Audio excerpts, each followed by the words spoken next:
the devastation behind me. I just heard what President Biden said, and I can tell you this. I'm not going to tell you in my own words.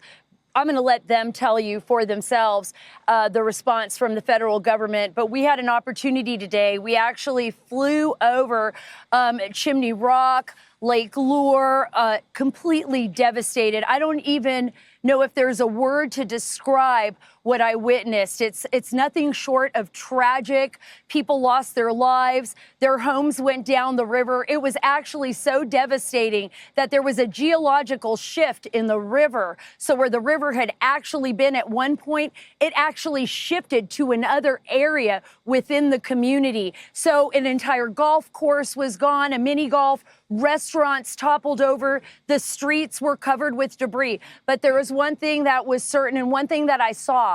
It was residents, it was firefighters, it was law enforcement, it was the sheriffs, it was people coming out helping one another. And here's some of those people right here. They came with us because they want the American people, Sean, to know the truth. I've got Newland Mayor here. It's Derek Roberts. I've got the coroner from Avery County who is with me, John Millen. Oh, I've got David Calder, real estate executive who lost his business, your home. And I'll go back to you. I was able to see your business from the helicopter. It was completely demolished and sitting in the river. And Jimmy Sizemore, my gosh, you lost your entire home. It came right off the cliff, Sean. His entire home, his life's investment.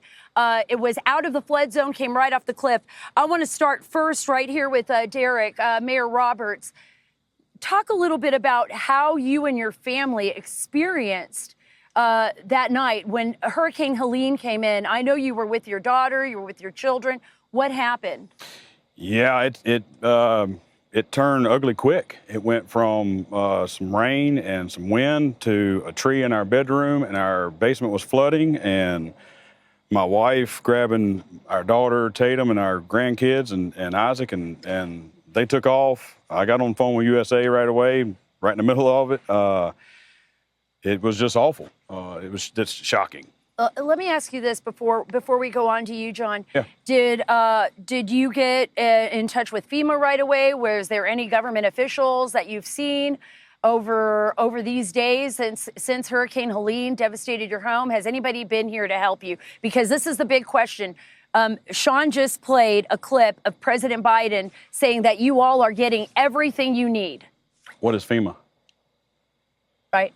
I mean, it's literally, what is FEMA? So my daughter, whose house got completely wiped out, she has no flood insurance, meets with a FEMA person, applies for everything doesn't get the $750 that Kamala says that she's supposed to get, gets approved for $300 for personal items. What is that going to do? That's literally what she got. Her entire first floor is wiped out. We hauled everything off. It's gone. So what is FEMA? And being a mayor, so they didn't even give her the full $750. They didn't even give her $750. Denied the $750. They gave her $300. They gave her $300. That wouldn't even cover what's in the refrigerator. John, you're the coroner in Avery County.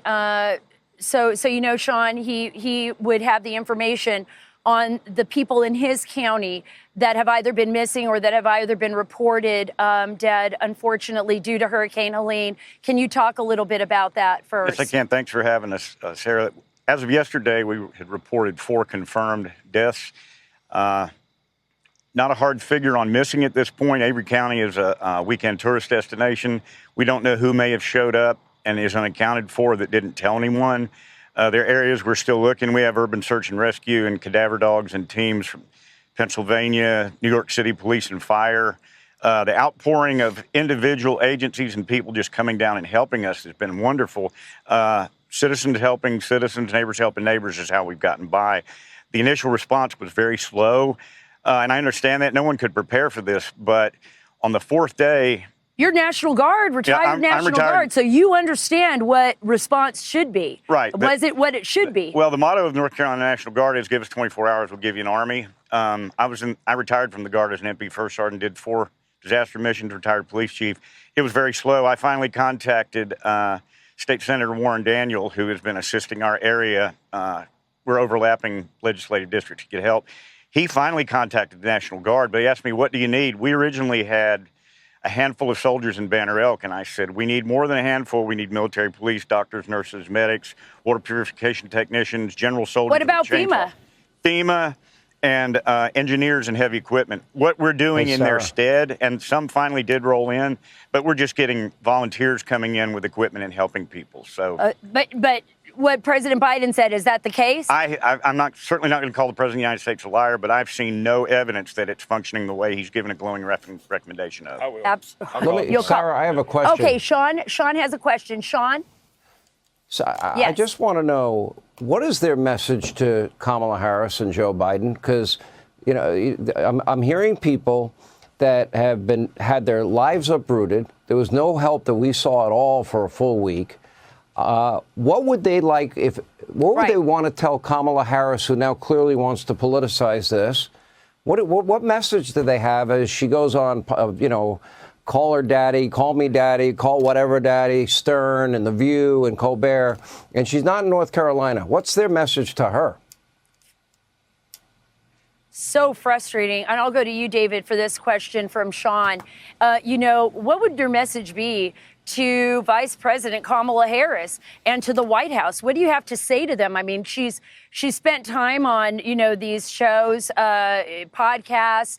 You haven't seen the response. I know I've been up to Chimney Rock. I've never seen such devastation in my life. It looks like a war zone.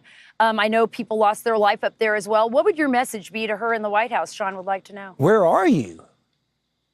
Where are you? These people have lost their homes, they've lost their businesses, they've lost everything, and they need some support. They need help. And $750 is not much help. And some people didn't even get the $750. So there's a lot of people that couldn't even apply for it because, Sean, there's no connectivity up here. We can't get connectivity in the mountains. Unless there's Starlink, you have absolutely no connectivity, and people can't. Jimmy, what is your message to the White House? Sean would like to know.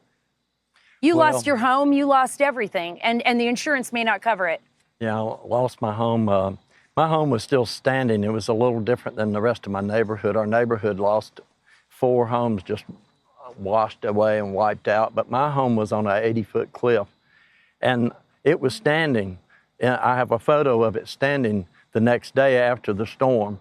There were still winds coming through and everything. And later that day, it fell off the cliff. And I contacted FEMA, and they were easy to get a hold of. They called me back. But while I was talking to FEMA, they told me they'd have to meet me at my property. And a lot of them didn't even make their way up to the property. No, they haven't been able to access the property. But while I was talking to them, I was driving down the road, and the FEMA person told me before I hung up, he said, well, we're categorizing this as a mudslide. So but they Sean, haven't even been to my property yet, and they've already categorized it to where my insurance won't give me anything. Sean, this is important. What's happened for a lot of people is that FEMA has been categorizing before they've even seen it as mudslides, so they're not covering. They're saying the Hurricane Helene victims. It's a tragedy all the way around, Sean. We're going to be out here all week. I can tell you this. The community is what's together on this, and community helping community and neighbor helping neighbor. And everyone is frustrated with the White House and with FEMA. And for the most part, they feel abandoned. Sean? They were abandoned. And I donated. I'm urging others to donate. SamaritansPurse.org. They have done a great job filling that void. It has been amazing. And please tell all of those people there that this audience, I know I speak for them. They're praying for them. They are so sorry about their loss and devastation.